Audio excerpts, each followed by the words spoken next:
Mendy Drywater Story 2, Trapped with a Ring, by Karl V. Part 1, Trapped with a Plan. South Korea is a great place to visit, with its high skyscrapers and rich culture. Mendy Drywater has a special plastic ring that allows him to travel there just by wearing it. Mendy also has a friend named Nemo Glaris. Unfortunately, they are stuck in a temple underground with no way out. Taking off the ring just brings them back to where they were before they put the ring on. Mendy and Nemo didn't know why the ring took them to Korea, but they had thought of a plan so crazy that it might just work. They were going to try to get enough money to buy a plane ticket back to their town, where they could then dig themselves out. Mendy had a second plan in case they didn't know where to dig. Mendy could talk to Mandy, who was his new best friend, to help him find Hacker, who was Mendy's old best friend, to help him remember where Mendy's house was. Nemo had a third plan, which involved screaming at the top of their lungs until somebody outside heard them. Nemo thought that Mendy's plan was complicated, but Mendy was determined to free himself. "Why can't we just dig the walls of the cave? They're made of dirt.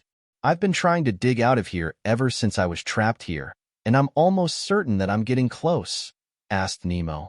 Mendy did the necessary calculations for the time it would take to dig the tunnel in the dirt that Nemo had made with his bare hands, effectively making him look like a nerd to Nemo, and found that it would take 3 years to dig out, with the road and housing now covering most of the surface. "Man, do you think we'll ever get out?" asked Nemo. "The ring is our only way out," said Mendy. "Oh, Mendy, how old are you anyway?" "I'm 12. You're 12? I thought you were like 15. Part 2. Mendy in Korea. In Korea, Mendy walked around a city with huge crowds of people everywhere he went. He looked at a sign outside of a restaurant, and in English it said, "This is the best Joel Hansel and Keel Mendy Wire chicken meal that we've ever made." Mendy couldn't speak Korean, so somehow he had to learn the Korean language to talk to people. Mendy doesn't have a phone or money, so Mendy is straight broke and homeless every time he puts on the ring.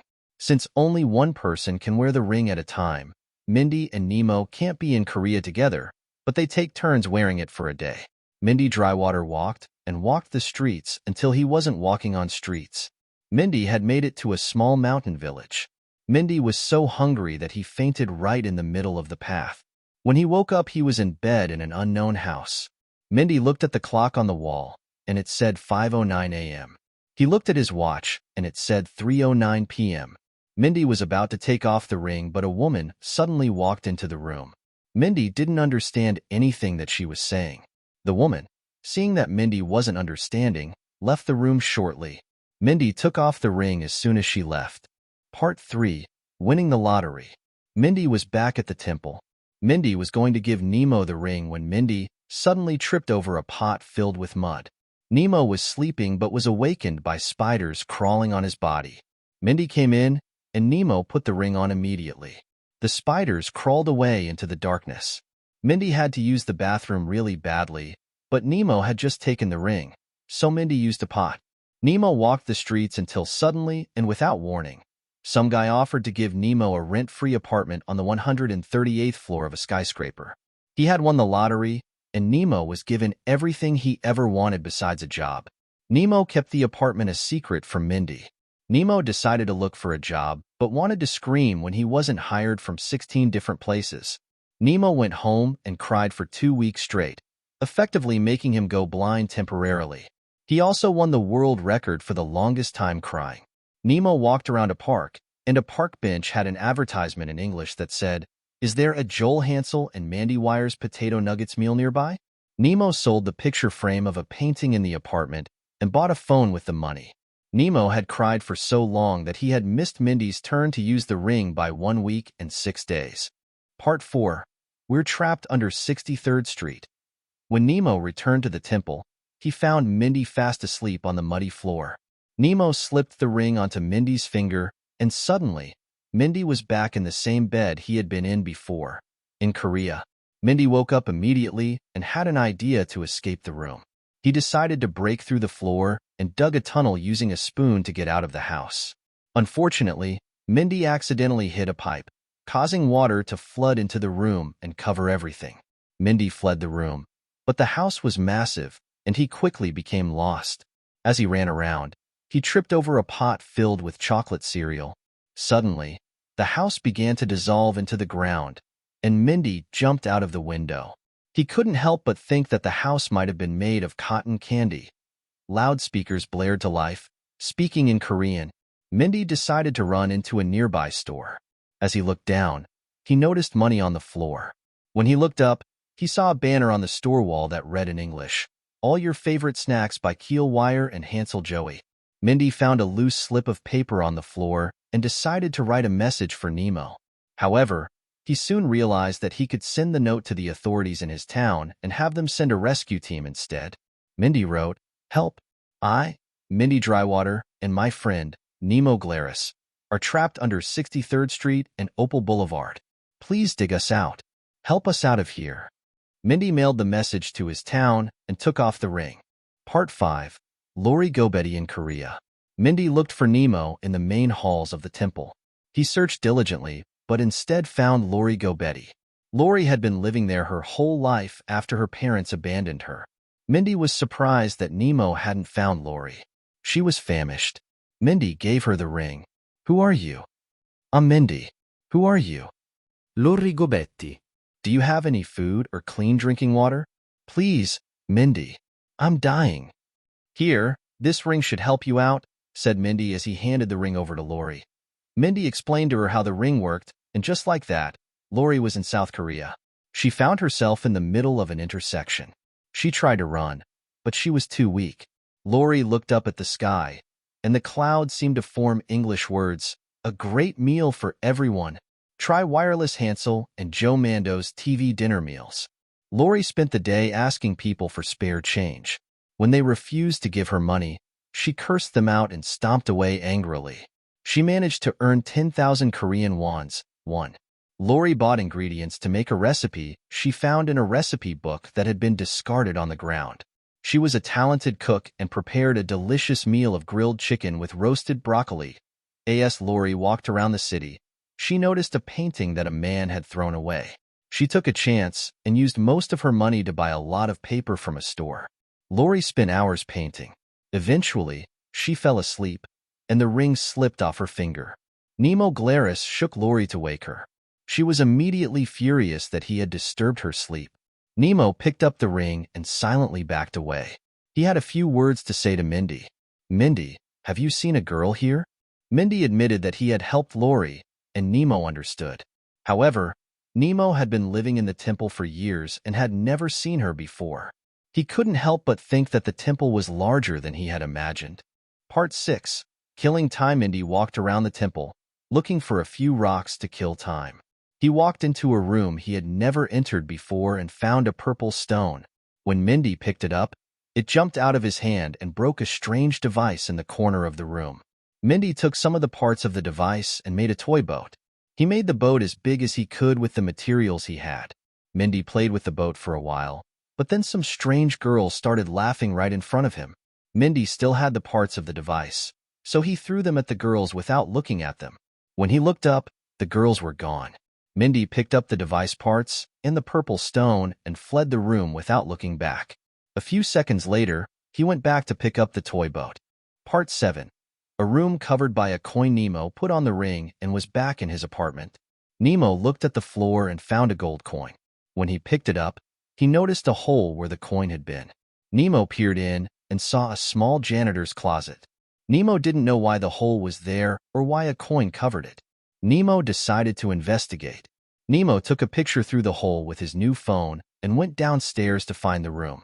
As Nemo wandered the halls, he looked at his phone and got an advertisement. It said, "Simulation Simulator. Play a simulation of you playing simulations," by Hanson Joel and Wired Keel. Nemo eventually found the room and tried opening the door, but the floor beneath him suddenly broke away, and he fell 5 feet down into another hallway. Nemo opened his eyes and was back in the temple. Nemo had to know what the janitor's closet held, so he looked for the ring, but he couldn't find it in the dark. "Mendy, Lori, where are you?" Nemo asked. Nemo started to play a song on the flute. The song echoed throughout the temple. Lori suddenly appeared with a glowing mushroom, tripped, and fell on a stale slice of pie before punching the flute out of Nemo's hands. "Who are you? Please stop," said Lori. Part 8.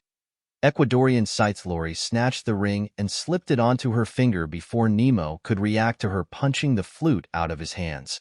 Instead of Korea, Lori was teleported to a mountain range in Ecuador. The verdant mountains were adorned with lush vegetation.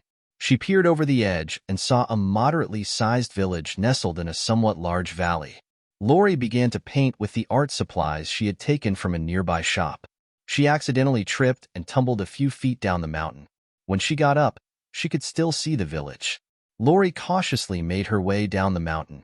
It took about 10 minutes to reach the village. It wasn't as easy as it had seemed from the mountaintop. Lori explored the village and discovered that it was called Kumbal. She found many single-story homes and buildings. Some of the roads were made of dirt, while others were paved with concrete. Lori noticed a sign hanging on a building that read, "He does it again." Kelwellwire and Mendy Crescent have broken 3 world records in just 1 week. Lori was hungry and decided to go dumpster diving for food since she had no money. Lori lost track of time while walking around the village and stayed for 2 hours more than she intended.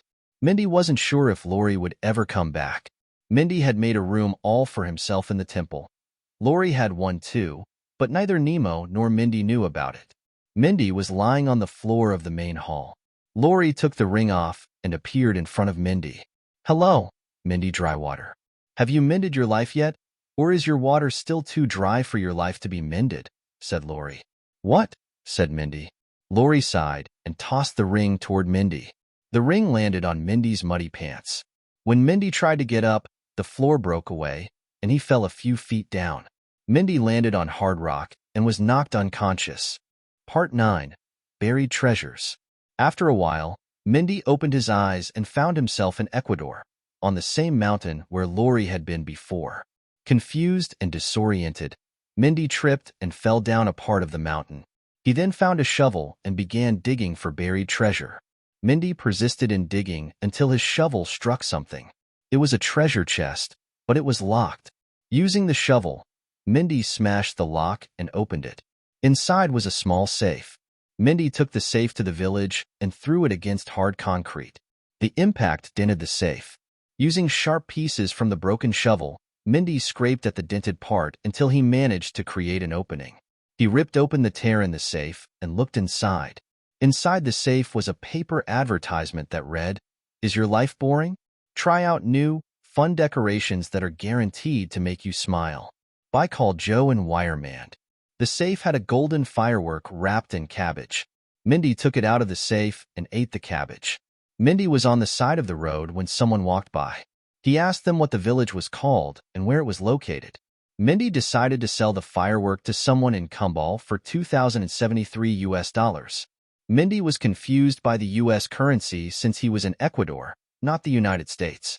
Mendy hid the money under a dumpster in an alleyway. Mendy didn't know how he had even gotten there. He hadn't seen the ring at first, but eventually he saw it on his toe and took it off. Mendy was still unsure how it had gotten on his toe by itself, though. Part 10. Do you see me? Mendy found himself in a corridor of the temple that neither he nor Nemo had ever explored. He picked up a glowing mushroom and continued walking. After a few minutes, a rat suddenly jumped and clung onto his face. Startled, Mendy tripped over a purple pan and fell. The rat began tearing his clothing to bits. Mendy managed to slap the rat off and quickly got to his feet, only to run into a wall. To his surprise, the wall shrieked in pain. Turning around, Mendy noticed a staircase with a boulder blocking a door at the top. Determined, he pushed the boulder, causing it to roll down the stairs, cracking and destroying them in its path. Peering through the door, Mendy found himself back in the main hallway he had been in before. Apparently, there was an entire first floor that they had never discovered, and they had never realized they were on the second floor. Somehow, Mendy, Lori, and Nemo had never thought to move the boulder, assuming it concealed just another empty room. Mendy reached into his pocket but couldn't find the ring. The rat had taken it. He searched the area, hoping to find Nemo and enlist his help, but he was nowhere to be found. Just when Mendy had lost hope, he spotted the rat again, this time with the ring in its mouth. Acting quickly, Mendy threw mud at the rat, causing it to get stuck. He swiftly retrieved the ring and placed it back in his pocket. As Mendy made his way through the muddy corridors, he tripped over a pot, causing everything in his pockets to fall out as he landed in the muddy water on the floor. When he opened his eyes and looked up, he saw that the pot was broken into pieces and the ring was lying in the muddy water. Before Mendy could get up, Lori walked over to him and exclaimed, "You selfish brat! You took too long. Whatever your name is, too long." "Lori, my name is Mendy," he replied. "Who cares? Do I not exist to you, or something? Do you see me? Do you?" Lori reached for the ring, but before she could touch it, a figure suddenly appeared next to her. She jumped up and looked in every direction, but she could only see Mendy drying himself off from landing in the muddy water. Strange laughter started to come from the darkness. Mendy looked behind him and saw the purple stone and pieces of metal from the device he had broken earlier. The purple stone had a slight glow. Mendy looked into the stone and saw writing, but it was too dark to read. When he put the stone back in his pocket, he looked through the corridor and saw the silhouettes of 4 little girls. Lori reached for the ring a second time, but she was swiftly pulled into the darkness. Without hesitation, Mendy took out the stone and threw it into the darkness where Lori had just been taken. Lori shrieked. Mendy had hit her with the stone. "What's wrong with you? I would rather have been taken away by the darkness than have to stay here with you, Mendy." Lori reached for the ring but tripped on the purple stone and fell into the muddy water. "Mendy, when I get over to you, I swear I will never let you see sunlight again," threatened Lori. Mendy thought about how Hacker got mad at him because Mendy broke into the school. Mendy thought of Mandy and how he would write stories with Mandy after school. Mendy thought about what great times those were. Nemo suddenly came out from the other side of the corridor and put the ring on before either Mendy or Lori could reach for it. "Okay, who the hell was that?" asked Lori. "That was Nemo," said Mendy. "Did I ask?" "Yes, you did, Lori," said Mendy as Lori looked at him with a pissed expression that Mendy didn't think was real for a moment. Part 11. Testing the door 1, 2, 3. Nemo was back in the apartment building. He was in a room filled with boxes. Nemo found the door and exited the room. He walked the halls for a while. After a few minutes, he found the room that he was going to investigate. It looked as if a motion sensor had gone off and triggered the trapdoor. Nemo took a napkin from a small table nearby and placed it in front of the door. The trapdoor took a few seconds before opening and dropping the napkin into the room filled with boxes. Nemo was about to walk around the trapdoor when the napkin suddenly came flying out of the trapdoor and hit Nemo in the face. The sound of steam coming from a pipe could suddenly be heard in the hallway. Nemo's face was swollen, and he couldn't see very well. Nemo tried to turn the doorknob, but the door was locked. Nemo's clothing began to change color, and his face was covered in pimples. Nemo fell to the floor, screaming in pain. It seemed to be an allergic reaction, and something caused him to hallucinate. When Nemo opened his eyes after a few minutes, it looked as if nothing had happened. Nemo turned the doorknob, but it fell off. A few people came to see what the issue was. Nemo assured them that nothing was wrong, and everyone left. Nemo decided to come back later. Nemo walked to his apartment, but accidentally tipped a sculpture over, breaking it into pieces. Nemo was then caught, and he had to pay for it. Unfortunately, Nemo still didn't have a job, so he had no money. Nemo had to work in community service for 12 hours to pay it off. Nemo decided to go back to the door to the room with the trapdoor again, but it looked the same. Nemo had enough determination to get an axe to chop the door down. Nemo looked for an axe in his apartment, but instead found a poster that said, "Still videos and moving pictures, playing now in theaters. Director, Klee Wiru and Manny Jerry." Nemo washed his hands and went down to the cafe on the first floor of the building. Nemo walked in and took a few straws. He crushed them up into bits, then molded the pieces into the shape of a hammer using clay. When the clay hammer came out of the oven, Nemo was going to test the door's strength, and he counted 1, 2, 3. Nemo smashed the hammer against the door with all his force. Part 12. And Dora joins the group. Lori found Nemo unconscious on the floor in the temple after a while of looking. The ring was in the mud. "Nemo, whatever your last name is, I've been waiting for that ring forever. Ugh, did you have to put it in the mud? You could have just put it on that rock, which is not even half a foot away. This is why nobody likes you. Nemo opened his eyes, but Lori was gone. Nemo would have to wait again to find out the contents of the locked room. Mendy roamed the halls of the underground temple without an objective, despite having a million things to investigate. Mendy eventually found Andorra Rosemary on the first floor of the temple. Andorra listened to Mendy as he talked about the ring. Mendy and Andorra decided to eat a few slices of bread that Andorra had. Mendy wanted to show her the purple stone. Mendy took the stone out of his pocket, but accidentally dropped it. Mendy then went to pick it up. When he looked up to show Andorra, she was gone. Mendy looked around the temple, but could only find Nemo. Mendy looked down at the purple stone and decided to take another look at the writing on the stone. He ripped a glowing mushroom off the wall and put it in front of the engraving on the stone. He could clearly see the text written on it, but it was not in English. Mendy took a few steps toward Nemo to tell him about the stone, but Mendy couldn't pull away when an orange paste pulled him down into the abyss. Part 13. An escape from chocolate ice cream with a policeman. Lori had been brought to the top of a lighthouse after putting on the ring on her bracelet. Lori looked down the spiraling staircase and nearly fainted. The light twisted around, almost blinding Lori. Suddenly, people in red shirts and blue flannels appeared at the bottom of the lighthouse. They began shouting in a foreign language. Fury in her eyes, Lori shouted back at them, though she knew her anger wouldn't last long. Lori looked up and saw a small town with red, yellow, and blue buildings nestled in the hills and mountains, surrounded by lush forests and streams of water. She spent so much time admiring the view that the people shouting at her had made it all the way up. "Get your filthy hands off me," Lori yelled. Lori tried to run, but she had nowhere to go. She was about to take off the ring when she tripped and fell off the lighthouse. Lori landed softly on the ground.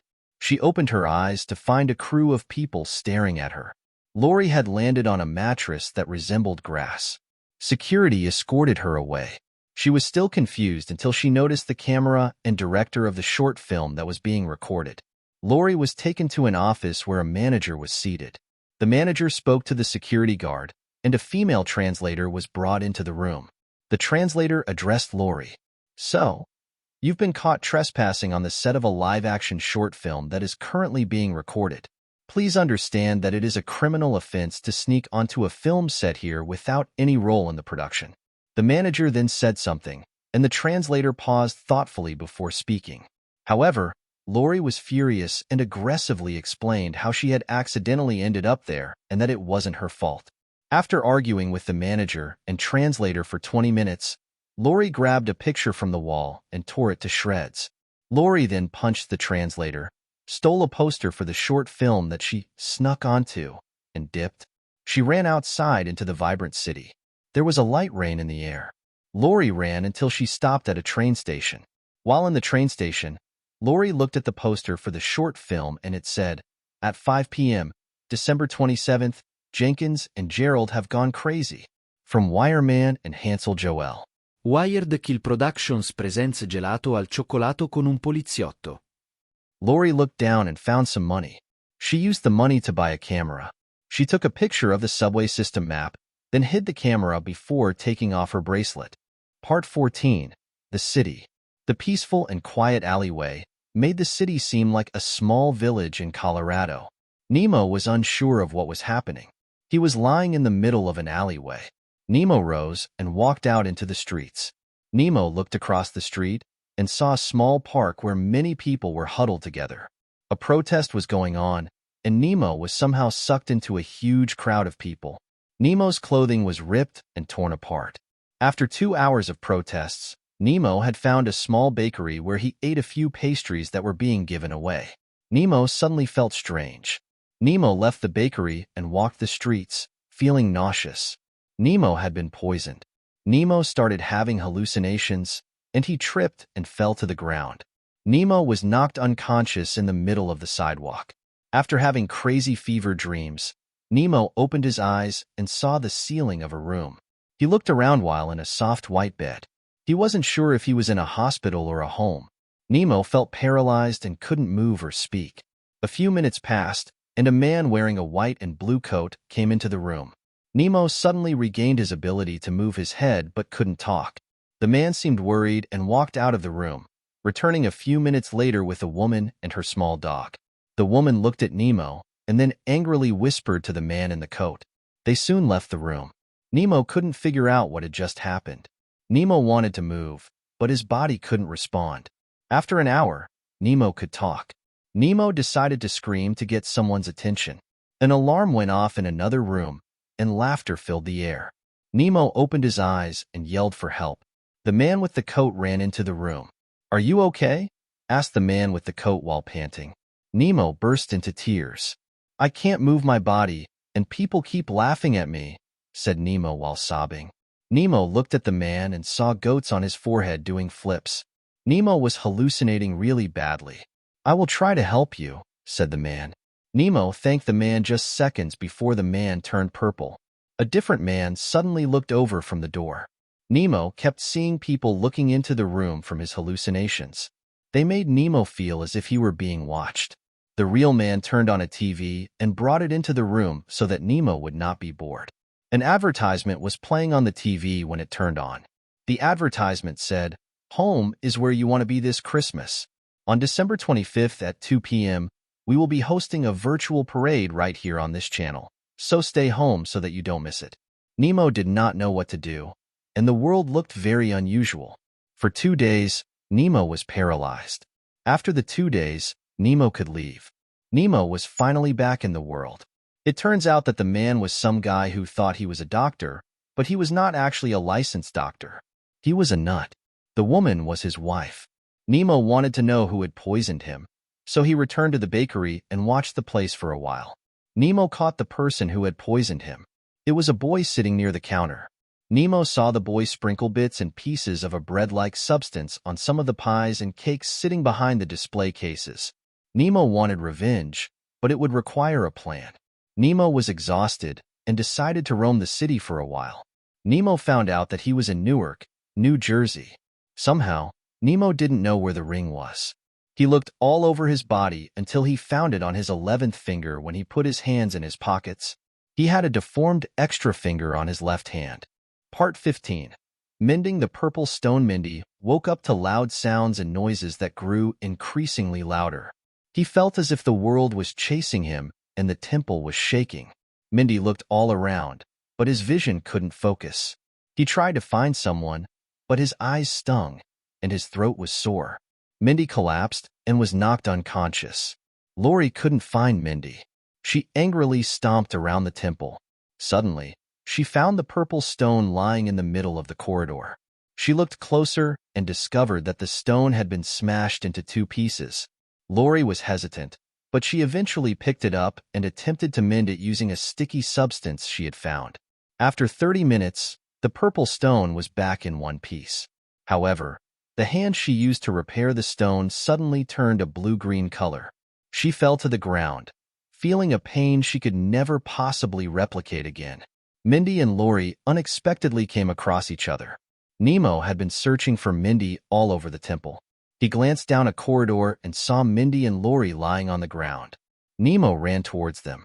Unfortunately, the bricks that made up the ground became unstable, and Nemo tripped. He fell and hit his chin on the hard bricks. Nemo looked up and saw the purple stone.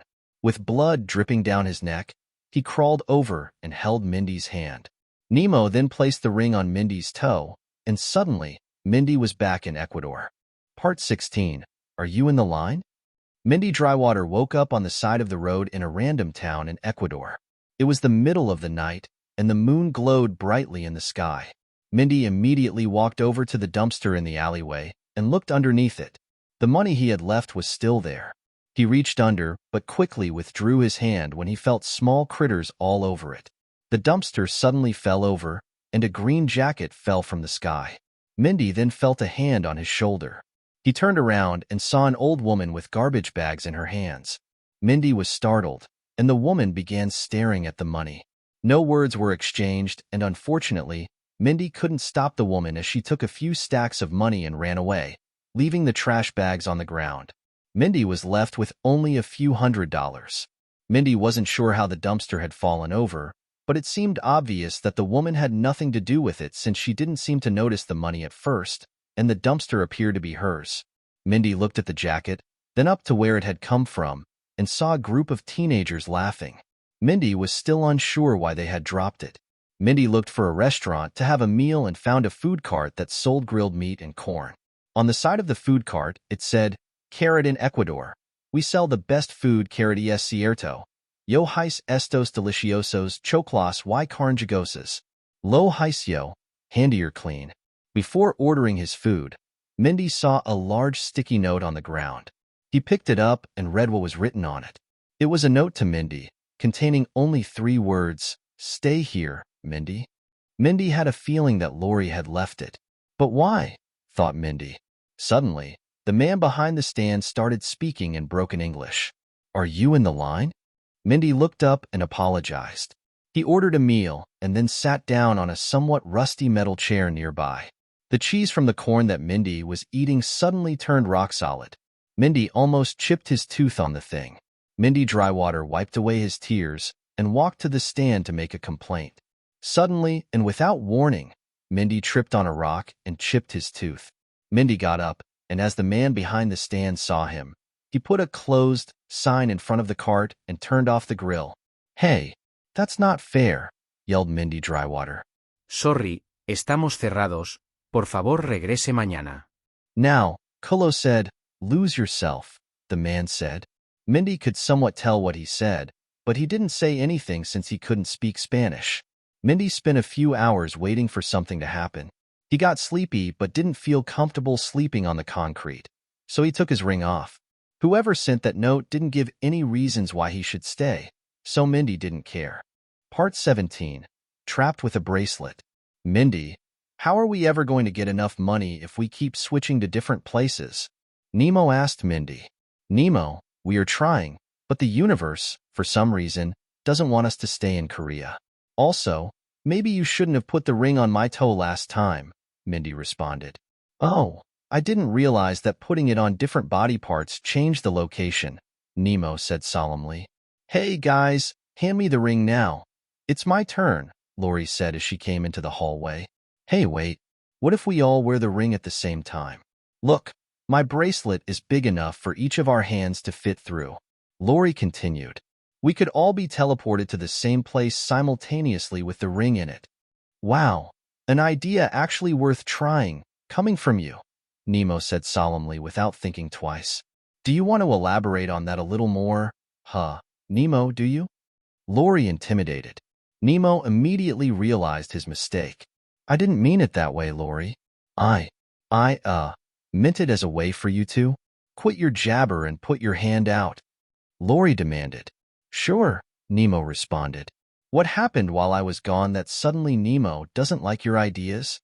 "That is absolutely none of your business, Mendy. Also, I don't have to tell you to put your hand out too, do I?" Lori said. "Okay, but whatever happened to the purple stone?" Mendy Drywater asked. "I don't know, Mendy. It's somewhere around here," Lori said. Lori then quickly spun the bracelet with the ring around our hands, and we suddenly got teleported to the top of a building in a Korean city. Part 18. Mendy Drywater. Don't fall. Mendy, Lori, and Nemo found themselves atop a skyscraper. Not one with pointy tips, but one with a flat roof. Mendy nearly lost his balance and almost fell off the edge. Mendy Drywater. Don't fall. Nemo exclaimed, genuinely concerned. "Yeah, Mendy, are you trying to get yourself killed? Don't ever, and I mean ever, do that again." The trio instinctively stepped back from the edge. They looked around but couldn't find a way down. The skyscraper's roof was completely flat, with steep sides all around. "How do we get down?" Nemo asked. "I don't know, Nemo." "Hey, Lori, do you happen to have a parachute?"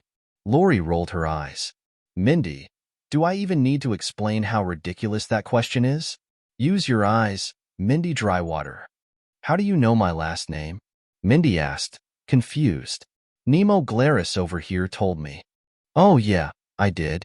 My apologies, Mendy, if you didn't want me to tell anyone," Nemo said sheepishly. "It's fine," Mendy replied. Mendy then spotted a taller building nearby with a massive banner that read, "Beds and Bodies." He realized it was likely a discount department store. Hey, Mendy, Lori. This is a lot like the story of Nolan Chan's, Nemo said. Please don't tell us a story right now. Wrong place and time, Nemo, Lori exclaimed. Sorry, loro. I think I know what to do. Spill it then. Lori demanded. Nolan was once on top of an ancient building.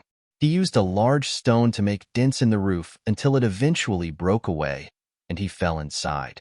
Concerned, Mendy said, Nemo, if we do that, we'll get arrested. Yeah, Nemo. Listen to Mendy. If you need me, I'll be over here, creating a masterpiece on this slab of wood using the random painting supplies near the edge. Lori then tugged Mendy and Nemo along with her bracelet. How can you two be so heavy? Just walk over here. Suddenly, without warning, a mysterious figure magically appeared on the rooftop with Mendy, Nemo, and Lori. Part 19. Took too much fall damage. Mendy and Nemo looked over as someone struggled to get up a few feet in front of them. Mendy glanced over to where Lori was, and she had started painting on the wooden slab. Then, Mendy saw his face. It was Hacker Kinston. Hacker was going to say something, but then he suddenly disappeared. Who was that? Nemo asked. Hacker, Mendy exclaimed in disbelief. Hacker then reappeared, this time with orange stains on his completely white shirt. He walked over to where Mendy was. Hacker Kinston? How did you get here? For whatever reason, the oranges from the school cafeteria. He disappeared again. He then reappeared immediately. Sorry, I only get about 15 seconds to stay each time. It actually depends on how much I drink, but 15 is like an average. Anyway, when the oranges are turned into tea, the tea can teleport me here. He disappeared and reappeared again. But that's not important, Mendy. How did you get here, and why did you do all that bad stuff before? How can I be friends with you if you almost got yourself a life sentence? Hacker, it's not like that. Yes, I did do bad things, but it wasn't murder. I only got a few fines. I don't care, Mendy. You committed a crime. Then, an enraged Mendy pushed Hacker off the building. Hacker Kinston was teleported back to the kitchen of his house, but he unfortunately took too much fall damage. His body was crushed on impact, but neither Mendy nor Nemo saw that. Nemo was shocked. Mendy was also shocked by what he had done. He looked over the edge and didn't see anything. Mendy soon realized that Hacker must have teleported back, and he burst into tears. Mendy didn't know what to do, and he let go of the bracelet. He was back in the temple. Lori hadn't seen what had happened, but Nemo and she also took the bracelet off to see what had happened to Mendy. Part 20. Mendy can't restart the level. Mendy Drywater, Nemo Glaris, and Lori Gobetti were all standing in the main hallway of the temple on the first floor. Mendy ran until he tripped over a casket filled with a liquid that resembled dry water. Mendy was covered in a strange white powder. Lori then grabbed Mendy's shirt and pulled him toward Nemo. Mendy then hit Nemo, and they both fell down into a small patch of dirt where the floor was smashed. Lori wasn't sure what had happened, but she started to yell anyway. Mendy, what happened? Why did you take off the bracelet? Mendy wanted to mend his mistake, but he wasn't in a video game, so he couldn't restart the level.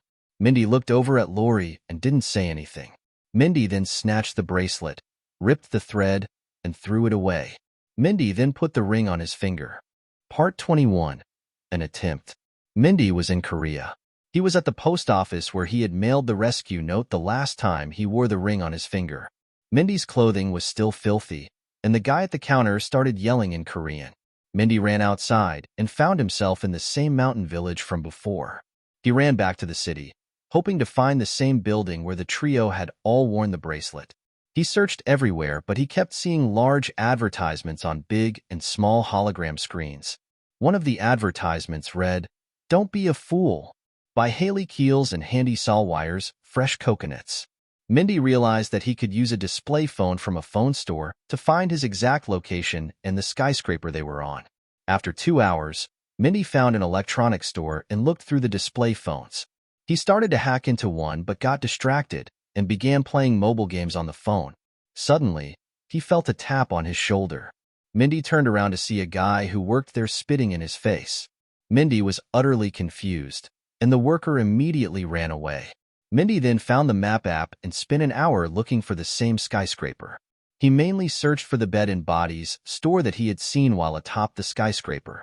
Mendy eventually found it and made his way about 70 miles north to the city where the skyscraper was located. Hoping that Hacker was still all right, Mendy placed a mattress next to the building. He wasn't sure which side to choose, so he decided to buy 3 more mattresses to put on every side. Unfortunately, Mendy didn't have any more Korean currency. He had spent the little amount he had found on the first mattress. Mendy wasn't sure if this attempt would work. Suddenly, the police took away the mattresses, and Mendy was fined for creating a disruption. Mendy's hopes plummeted, and he knew that his life would likely never be the same again. Mendy felt as though he would never escape the cave and that he would have to wear the ring forever to live a new life in Korea or even Ecuador, abandoning Nemo and Lori in the temple to chase a non-existent exit until they died. Part 22. No escape. Lori wasn't sure what to do next.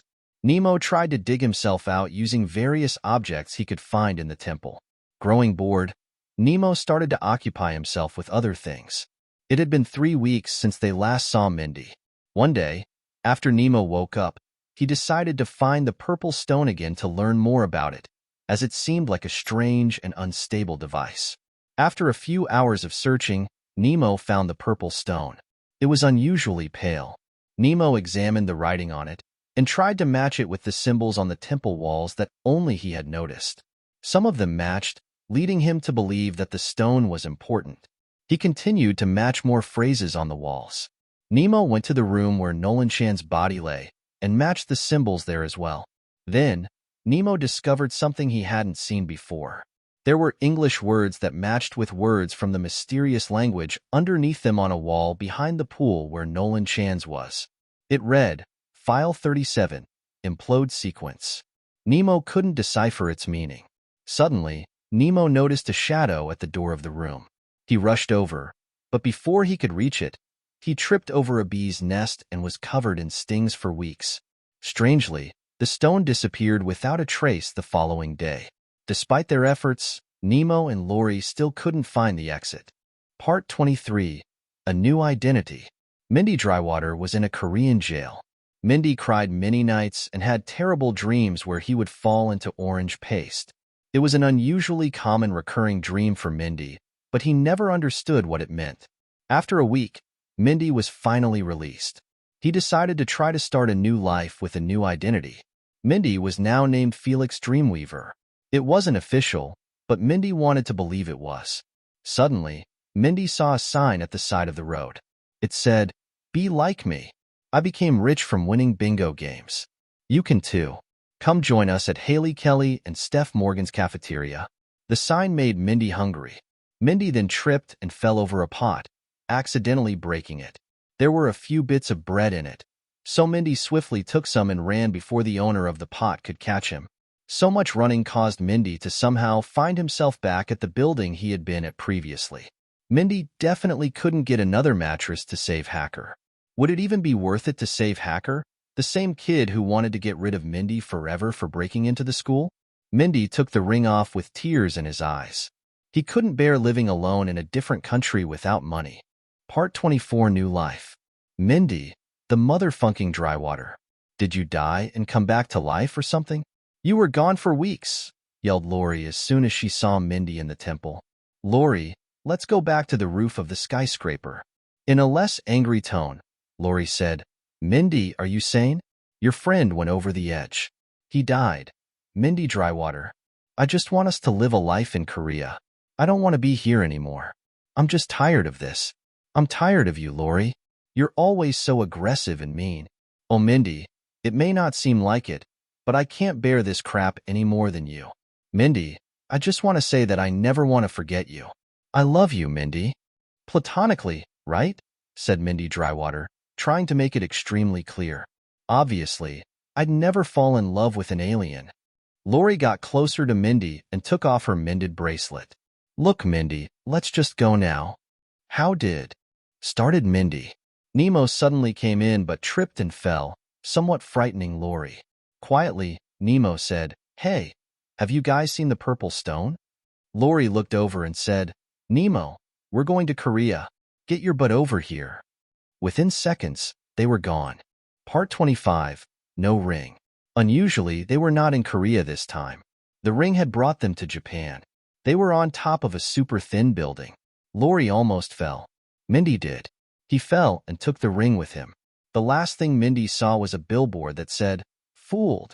No way out of this crazy sensation. Kylie B and Feeney's dishes fool everybody with their taste. Is it chicken or is it turkey?" Lori and Nemo were back in the temple. Lori said, "No ring? Did Mendy take it with him?" Lori then started to tear up. "Did he?" stuttered Lori. In a melancholy voice, Nemo said, "Mendy fell." Not the end.